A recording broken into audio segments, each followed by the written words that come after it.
ये एक सच्ची कहानी है। ये कहानी एक ऐसे लड़के की जिसने समाज के सारे पहलुओं को नकार कर एक ऐसा जीवन जीने का फैसला किया जो शायद कोई आम सोच वाला इंसान नहीं कर सकता। इस लड़के का नाम है क्रिस्टोफर मैकेनलेस। ये कहानी शुरू होती है मई 1990 से, जब क्रिस्टोफर अपनी ग्रेजुएशन ए ग्रेड से पास आउट करते हैं। ग्रेजुएशन पूरी होने के बाद क्रिस्टोफर के माँ बाप उसे एक नई गाड़ी देना चाहते हैं। क्रिस्टोफर बोलते हैं कि मुझे नई गाड़ी की जरूरत नहीं है, मेरी जो गाड़ी है वो अच्छी चलती है, लेकिन फिर भी उसके माँ बाप चाहते हैं कि उसे नई गाड़ी दे। लेकिन क्रिस्टोफर उस गाड़ी को एक्सेप्ट नहीं करता और इसके कुछ वक्त बाद वो अपने सारे आइडेंटिटी कार्ड, सारे डॉक्यूमेंट, सारे क्रेडिट कार्ड सब कुछ जला देता है और कुछ फाड़ देता है। उसके अकाउंट में $24,000 होते हैं जो उसकी पढ़ाई के लिए उसके माँ बाप ने जमा किए थे, और वो सारे डॉलर्स वो एक चैरिटी को दान करके अपना बैग उठाकर घर से निकल जाता है। किसी को नहीं पता कि क्रिस्टोफर कहाँ जा रहा है, क्यों जा रहा है, बस क्रिस्टोफर को जाना है। दरअसल क्रिस्टोफर का दिल अपने माँ बाप के रिश्तों की वजह से, उनसे मिले कम प्यार की वजह से कहीं न कहीं इस दुनिया से भर चुका है, और इसीलिए वो अपनी गाड़ी उठाता है और अपनी सारी पहचान को, अपनी पुरानी जिंदगी को पीछे छोड़कर किसी ऐसी जगह जाना चाहता है जहां उसके आसपास कोई ना हो, जहां उसे कोई ना जानता हो। अब अपने सफर में निकलने के बाद वो रात को अपनी गाड़ी एक जगह पार्क करता है और वहां पे सो जाता है, और ये एरिया फ्लडेड एरिया होता है। रात को जब वो सो रहा होता है तो फ्लड आता है और उसकी गाड़ी उस फ्लड में फंस जाती है और उसे अपनी गाड़ी वहीं छोड़कर आगे का सफर तय करना पड़ता है। लेकिन उस सफर में निकलने से पहले वो अपनी गाड़ी की नंबर प्लेट निकाल देता है ताकि कोई पहचान ना पाए कि ये क्रिस्टोफर की गाड़ी है, और उसके पास जितने भी डॉलर होते हैं वो सब जला देता है। अब क्रिस्टोफर के पास कुछ भी नहीं है तो उसके सपने, उसका विजन और उसका एक बैग। उसके आगे के सफर में यह दिखाते हैं कि क्रिस्टोफर अब लिफ्ट मांगकर अपने आगे का सफर तय करता है, क्योंकि ना उसके पास गाड़ी है और ना पैसे।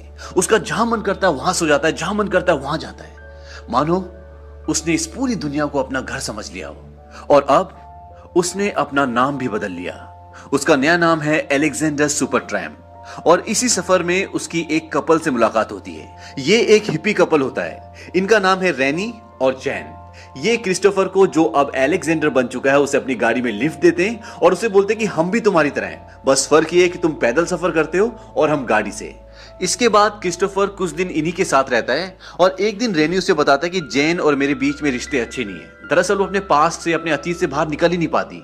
उसके कहने का मतलब ये था कि जैन का इससे पहले, यानी कि मुझसे पहले जिससे रिश्ता था, उसने इसे छोड़ दिया था, ये इसे धोखा दिया था, और इसीलिए आज भी ये अपने अतीत में रहती है। वो बताता है कि जब तुम हमें मिले थे तब भी हमारे बीच में लड़ाई झगड़ा हो रहा था, लेकिन मैं जैन से बहुत प्यार करता हूँ। क्रिस्टोफर बोलता है कि कुछ लोग अपने आप को प्यार के लायक ही नहीं समझते और इसीलिए वो एकांत में चले जाते हैं, शायद अपने अतीत की दरारों को भरने के लिए। रेनी क्रिस्टोफर को बोलता है कि अरे वाह, तुम तो बड़े समझदार हो, तुम कोई बाबा वाबा तो नहीं हो। क्रिस्टोफर बोलता है कि बालों से तो तुम लग रहे हो, क्योंकि उसके बाल बहुत लंबे होते हैं। अब क्रिस्टोफर इनके साथ रहता है तो इनके रिश्तों में भी सुधार आता है, लेकिन क्रिस्टोफर को आगे जाना है, वो अलास्का जाना चाहता है, और इसीलिए वो इन दोनों को छोड़कर अपने आगे के सफर में निकल जाता है। अभी तक वो नॉर्दर्न कैलिफोर्निया में था और इसके बाद वो पहुंच जाता है ईस्टर्न साउथ डेकोटा, और उसे घर से निकले हुए आज 2 महीने हो चुके हैं।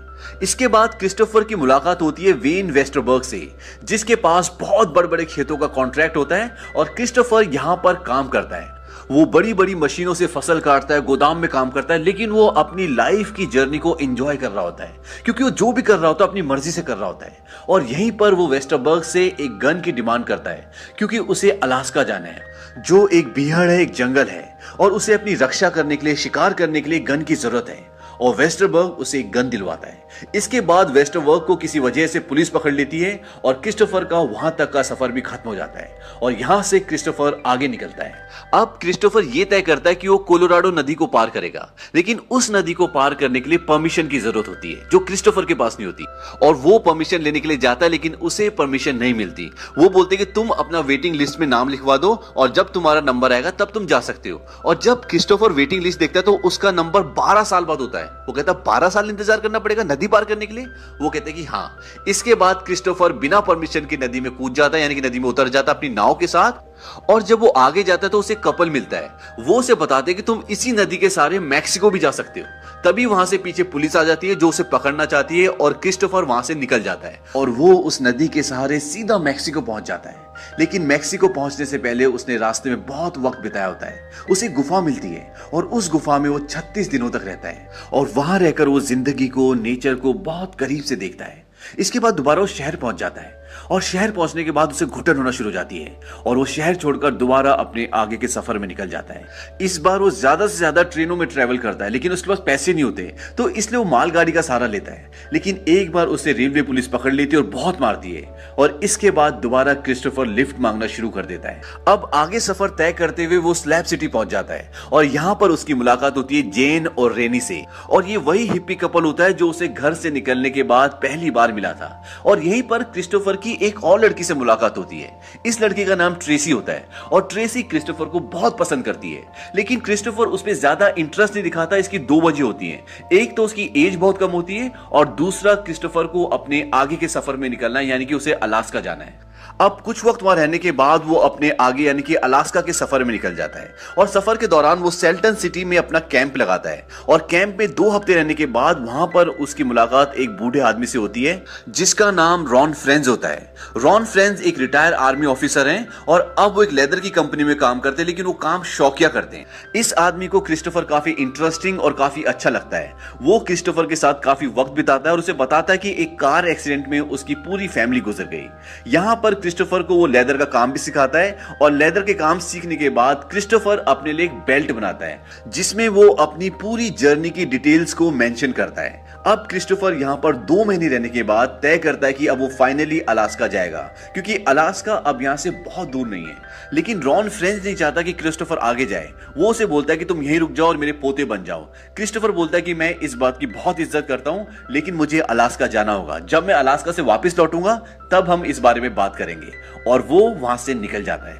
वहां से आगे निकलने के बाद एक आदमी उसे लिफ्ट देता है और उसको अलास्का के बॉर्डर तक छोड़ता है, और छोड़ने से पहले वो उसे अपने शूज भी दे देता है जो बहुत लंबे होते हैं। वो बोलता है इससे तुम्हारे पैर गीले नहीं होंगे।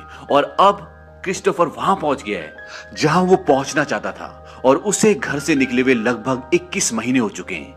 अब अलास्का के काफी अंदर जाने के बाद वो एक पेड़ की टहनी पर अपनी टोपी की निशानी लगा देता है, क्योंकि उसके आगे एक नदी होती है और उसे नदी पार करनी होती है। और वो ये निशानी इसलिए लगाता है ताकि उसे कभी वापस आना हो तो इस टोपी से उसे पता चल जाए कि उसने यहाँ से नदी पार की थी। अब वो नदी पार करता है जो बहुत ही नॉर्मल होती है, वो पैदल चल के उस नदी को पार कर लेता है और वो उस पार पहुंचकर अपना कैंप लगाता है और वहां पर रहना शुरू करता है। अलास्का में बर्फ ही बर्फ है, दूर दूर तक किसी इंसान का नामो निशान नहीं, और यहाँ पर बहुत ठंड होती है। वो आग जलाता है, छोटे मोटे शिकार करता है, क्योंकि उसके पास बंदूक होती है। वो शिकार करके अपना पेट भरता है। अब उसे एक वैन दिखती है ऊपर जो बस टाइप की होती है, और जब वो ऊपर जाकर देखता है तो उसमें एक गद्दा होता है, आग जलाने के लिए जगह होती है। तो उसे एक बहुत अच्छी जगह मिल जाती है और इस बस को इस मूवी में यानी कि हिस्ट्री में मैजिकल बस का नाम दिया गया है। अब क्रिस्टोफर उस छोटी सी बस को अच्छे से साफ करता है, उसे रहने लायक बनाता है और उसमें रहना शुरू कर देता है और अपना पेट भरने के लिए वो शिकार भी करता है। और अब क्रिस्टोफर वो जिंदगी जी रहा था जो जीना चाहता था और वो वहां पहुंच गया था जहां वो आना चाहता था।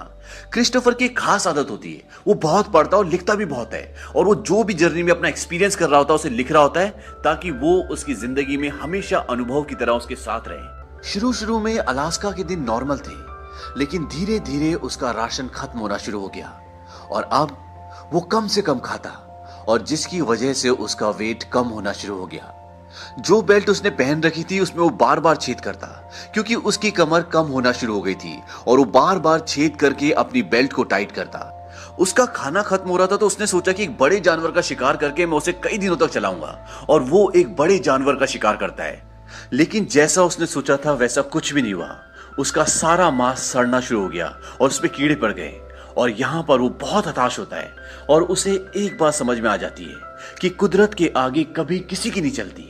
अब जब क्रिस्टोफर कुछ हफ्ते वहां बिता लेता है तो उसको एहसास होता है कि खुशियां बांटने में, वो भी अपने लोगों के साथ, और वो तय करता है कि अब वो यहां से वापस चला जाएगा। वो अपना बैग पैक करता है और वापस जाने लगता है, लेकिन वो देखता है जिस नदी को वो पैदल पार करके आया था अब वो अपने उफान पे होती है और उसे पार करना लगभग नामुमकिन है। वो नदी में गिर भी जाता है और मरते मरते बाल बाल बचता है। इसके बाद वापस वो अपनी गाड़ी में आ जाता है और वहीं अपने आगे के दिन बिताना शुरू कर देता है। क्रिस्टोफर को कुछ हफ्ते हो चुके हैं, इसलिए उसका सारा राशन, गोलियां सब खत्म हो चुकी है, और अब उसके पास जंगली पेड़ पौधों और उनकी जड़ों को खाने के अलावा और कोई चारा नहीं है।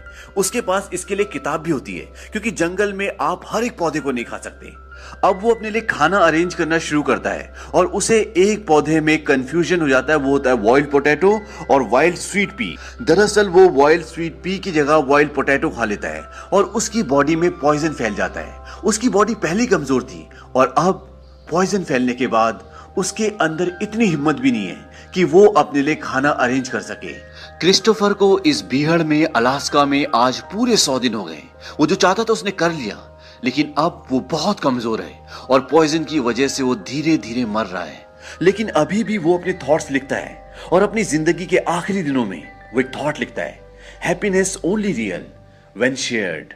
और जब क्रिस्टोफर को एहसास होता है कि ये उसकी जिंदगी का आखिरी वक्त है, तो वो अपने स्लीपिंग बैग के अंदर लेट जाता है, अपने माता पिता को याद करता है और इस दुनिया के लिए एक नोट लिख कर जाता है जिसमें लिखा होता है, I have had a happy life and thank the Lord, good bye and may God bless all.